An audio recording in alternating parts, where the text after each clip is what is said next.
नमस्कार दोस्तों, दृष्टिकोण में आपका स्वागत है और मैं हूं आपके साथ दुष्यंत चोपड़ा। दोस्तों, बिहार की जनता को नमन है, उनका वंदन करना चाहिए, उनका स्वागत करना चाहिए, उनका अभिनंदन करना चाहिए।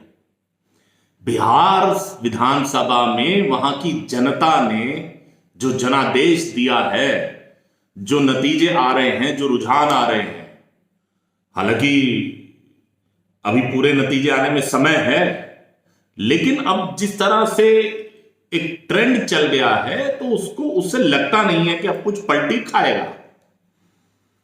उसमें निश्चित रूप से, जैसा कि दृष्टिकोण मीडिया ने कहा था, एनडीए सरकार बनाने की ओर बढ़ रहा है। अब जब एनडीए सरकार बनाने की ओर बढ़ रहा है तो मैंने पहले भी अपने कार्यक्रमों में बिहार से संबंधित जो मैंने कार्यक्रम किए, मैंने उसमें यही कहा, हमेशा इसी बात को मैंने रखा कि एनडीए सरकार बनाने की स्थिति में अवश्य आएगा और भाजपा सबसे बड़े दल के रूप में उभरेगी।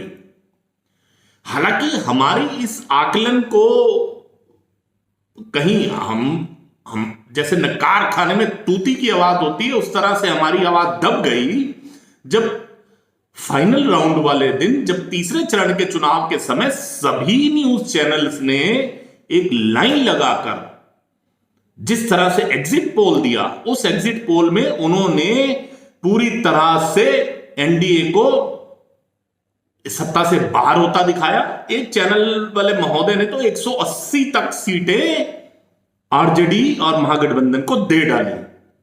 हालांकि उसके बाद जब हमने अपनी बाकी सारी चीजों का दोबारा से पुनर्निरीक्षण किया, देखा, तो हम अपनी बात पर कंफर्म थे और इसी को लेकर मैंने कल भी एक अपना वीडियो रिपोर्ट जारी किया था, जिसमें मैंने स्पष्ट रूप से एक बात कही थी कि भाजपा सबसे बड़े दल के रूप में उभरेगी और भाजपा के नेतृत्व में अगली एनडीए सरकार बनेगी। यह वाली बात हमने अपने कल के वीडियो में भी पूरे जोर के साथ कही थी और आज वही चीज साबित होती नजर आ रही है। यह फर्क नजर आ रहा है कि जब आप फिल्म सिटी के बड़े बड़े एयर कंडीशनड रूम्स के अंदर बैठकर जब आप कुछ आकलन करके इधर उधर की अखबारों की खबर देखकर लिख देते हो और वो व्यक्ति या वो संस्था जो कि वाकई में ग्राउंड में जाकर मेहनत करती है और वहां से तथ्य निकाल कर लाती है, तो वो तथ्य कहीं ना कहीं एक सच के ज्यादा नजदीक होते हैं। ये वीडियो इस समय जब शूट हो रहा है 5 बजने को है और अभी जो ताजा आंकड़े चुनाव आयोग की ऑफिशियल वेबसाइट पर हैं, उसके अनुसार भारतीय जनता पार्टी 77 सीट के साथ सबसे बड़ी पार्टी बनने जा रही है। और हमने कल के अपने कार्यक्रम में यही बोला था कि भाजपा सबसे बड़ी पार्टी होगी। हालांकि हमने सीटों की संख्या तब यह कही थी कि भाजपा 82 मिनिमम से लेकर 95 तक जा सकती है। अभी नतीजे आने में देर है, हो सकता है वो 77 से 76 रह जाए, जिसकी संभावना कम है, लेकिन यह भी हो सकता है कि वो 77 से 80 के आसपास के आंकड़े को पकड़ने की कोशिश कर ले। तब वही हमारी बात चरितार्थ होगी। हमने कहा था भाजपा को 40 से ज्यादा 42 सीटों की जरूरत पड़ेगी सरकार बनाने के लिए, लेकिन अभी जैसे कि जदयू 43 सीटें जीत चुकी है, मतलब जीत की ओर बढ़ रही है, 2 सीटें वो लोग जीत चुके हैं। इसके अलावा हम की अगर बात करें तो 3 सीटों पर वो आ गए हैं, वीआईपी की बात करें तो 5 सीटों पर वो आ गए हैं। तो इस तरह से अभी का जो आंकड़ा है भाजपा का वो या एनडीए का, वो पूरी तरह से जो जनादेश है वो प्राप्त कर चुका है, जादुई आंकड़े को पकड़ चुका है। अगर हम आरजेडी की बात करें या महागठबंधन की बात करें तो महागठबंधन 64 सीटों के साथ नंबर 1 है। महागठबंधन में जैसे कि आशा थी, कांग्रेस को 18 सीटें मिलती नजर आ रही हैं, सीपीआई और सीपीएम को 3-3 और सीपीआई माले को 12। आश्चर्यजनक रूप से बाकी सबके लिए, लेकिन हमने इस चीज की पहले से प्रेडिक्शन की थी कि असदुद्दीन ओवैसी की पार्टी एआईएमआईएम जो है बहुत अच्छा करने जा रही है। तो हमारे कहे अनुसार या हमारे आकलन के अनुसार वो 4 सीटों पर आगे चल रही है। अगर हम बात करें बहुजन समाज पार्टी की तो 2 सीटों पर वो भी आगे चल रही हैं, 3 सीटों पर इंडिपेंडेंट कैंडिडेट आगे चल रहे हैं। तो इस तरह से दृष्टिकोण ने जो आकलन चुनाव के किसी भी फेज से पहले किया और चुनाव के सभी चरणों के बाद उस आकलन पर वो डटे रहे, हम लोग डटे रहे, खड़े रहे और सभी चैनलों के बोलने के बावजूद भी हमने ये कहा नहीं, भाजपा ही सबसे बड़ी पार्टी के रूप में आएगी।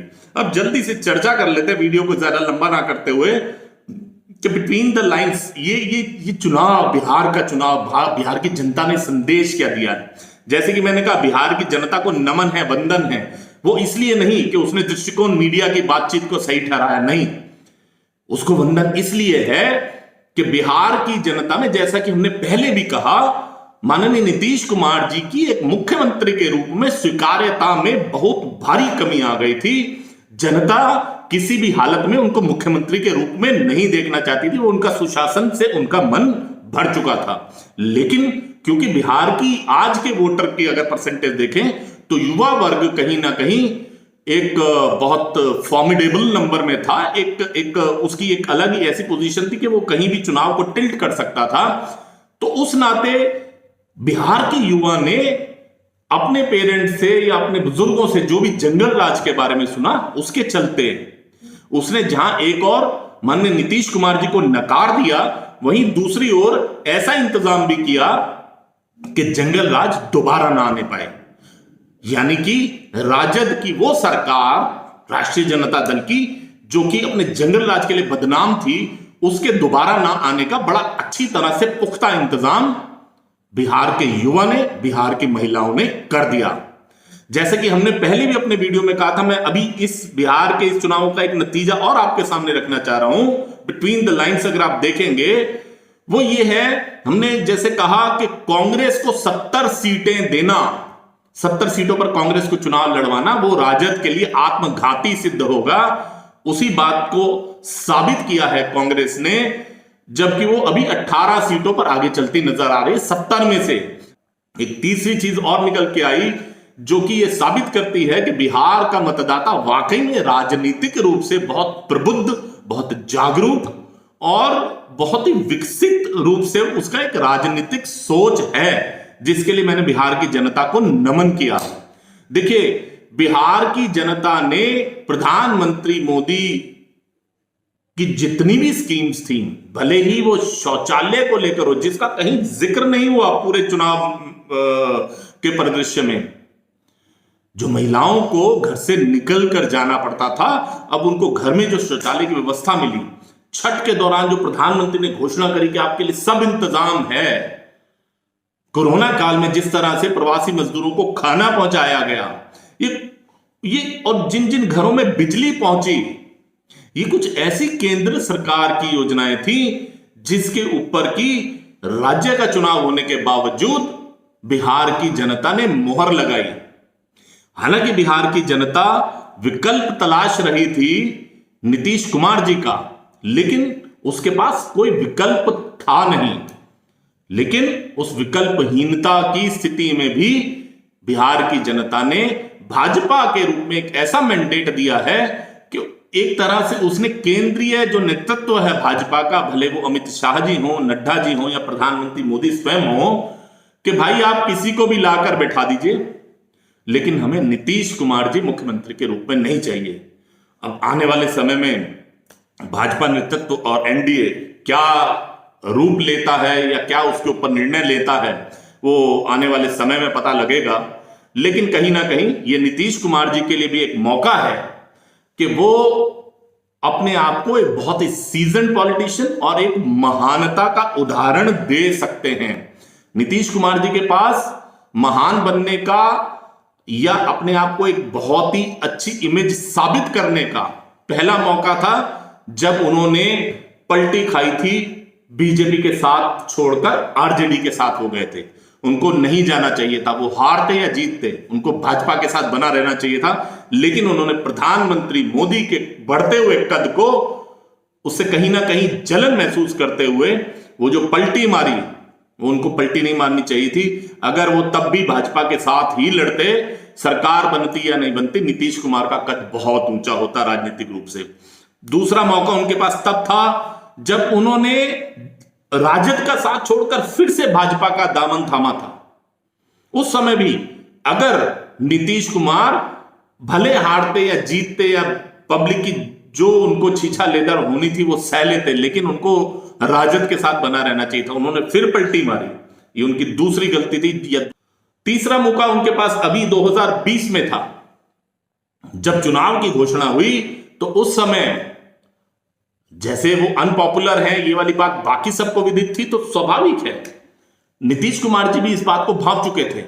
अगर वो चुनाव के समय कहते कि भाई भाजपा जदयू हम वीआईपी बहुत डेडली कॉम्बिनेशन है, आप चुनाव लड़िए, मैं आपको चुनाव लड़वाऊंगा, बाद में आप मुख्यमंत्री किसी को भी बना दीजिएगा, मेरी चुनावी पारी या मेरी मुख्यमंत्री की पारी खत्म, तो ना सिर्फ नीतीश कुमार एक बहुत बड़े नेता के रूप में उभरते, वरन भाजपा और एनडीए एक लैंडस्लाइड विक्ट्री जीत कर आते।